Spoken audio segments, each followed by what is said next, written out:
Nagsipagtapos ang 11 former rebels sa ginanap na Alternative Learning System o ALS graduation ceremony sa Digo City, Davao del Sur. Si Agila Trooper Jeff Asan sa detalye. Nagtapos ang 11 former rebels sa elementary at junior high school sa pamamagitan ng Alternative Learning System o ALS noong ika-20 ng Hulyo 2023 sa ginanap na ALS graduation ceremony ng Department of Education Davao del Sur. Ang ALS ay programa ng DepEd na isang alternatibong learning system na naglalayong matulungan ang mga out-of-school youth, dating rebelde, mga katutubo at iba pa na magpatuloy sa formal na pag-aaral.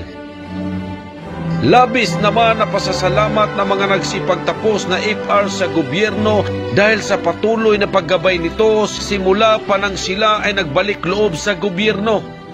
Biktima mi sa PE, pero nagpasalamat mi nga naa nami karon dire aning ALS tapos nakagraduate ko aning elementary. Nagpasalamat po ko sa ALS Davao del Sur, PSWD, 39IP nga mo'y nag sa mga yun, tabang yun.